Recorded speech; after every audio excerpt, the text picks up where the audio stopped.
आज जागतिक पर्यावरण दिन आहे आणि सातारामधले विविध पर्यावरणप्रेमी ग्रुपनी हा जो काही वृक्षदिंडीचा कार्यक्रम आयोजित केला आहे त्याला माझ्या खूप खूप शुभेच्छा। आणि साताऱ्यातल्या ह्या सगळ्या ग्रुपने आता जवळजवळ 46 झाडं अशा फाईट करून त्यांनी वाचवलीत, त्यांची बाजू घेतली, त्याबद्दल पण त्यांचं खूप खूप अभिनंदन।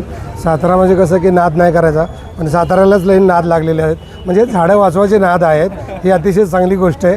आणि उत्तरोत्तर तसं म्हणजे इथले कॉन्ट्रॅक्टर असतील, इथले अधिकारी असतील किंवा महाराष्ट्रातले अधिकारी किंवा कॉन्ट्रॅक्टर यांनी स्वतः विचार करायला पाहिजे झाडाचा आपल्याला किती फायदा असतो आणि एवढं सगळं असूनसुद्धा आपण झाडं का तोडतो आहे। आणि एकंदरीत शासनाचा जो पर्यावरणाच्या प्रेमी किंवा सह्याद्री जो आपला सह्याद्री आहे, ज्या सह्याद्रीवरती जे प्रोजेक्ट लादले जात आहेत हे सगळे लादले जाता कामा नयेत, ते मानवासाठी खूप वाईट आहेत आणि मॅक्झिमम आम्ही तर प्रयत्न करणार की ते होऊ देणार नाही। धन्यवाद। तर विकासाच्या नावाखाली किंवा याच्या नावाखाली आता जे रस्त्यांचे नवीन काम चालू आहे, या ठिकाणी जे 150-200 वर्ष जुने वडवृक्ष आहेत त्यांची कत्तल सरेआम केली जात आहे।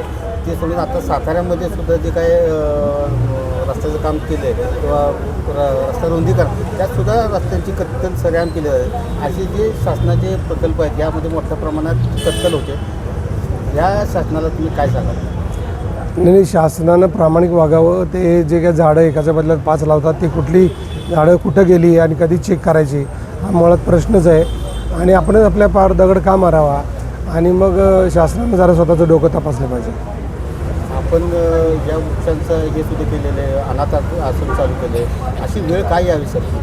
ट्रान्सप्लांट करतो आहे झाडं ही कितीतरी करायला पाहिजे। कितीतरी झाडं आपण या 10 वर्षात, 15 वर्षात, 20 वर्षात घालवलीत आणि ही जाता कामा नाही। याच्यानं पुढं तरी झालं ते झालं, पण याच्या पुढं जिथं म्हणून ट्रान्सप्लांट करायची गरज पडेल तुम्ही जरूर करा, नसेल तर आम्हाला फोन करा, आम्ही सगळेजण सपोर्ट करू।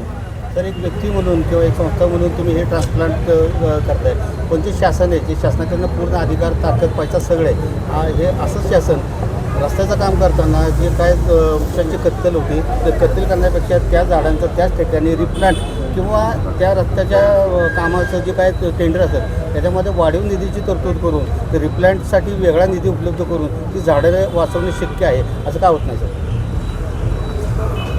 वैयक्तिक लेवलवरती आम्ही खूप प्रयत्न करतो आहे, पण वास्ट लेवलवरती साताऱ्यामध्ये तरी चाललं आहे। आपले अमोल सातपते इकडचे DFO आहे, त्याचा आमचा खूप विचार करतो आम्ही की ही कशी झाडं वाचली पाहिजेत। आणि कोंढव्यामध्ये आत्ता आपण जवळजवळ 40-50 झाडं रिप्लांट करण्याचा प्लॅन करतो आहे।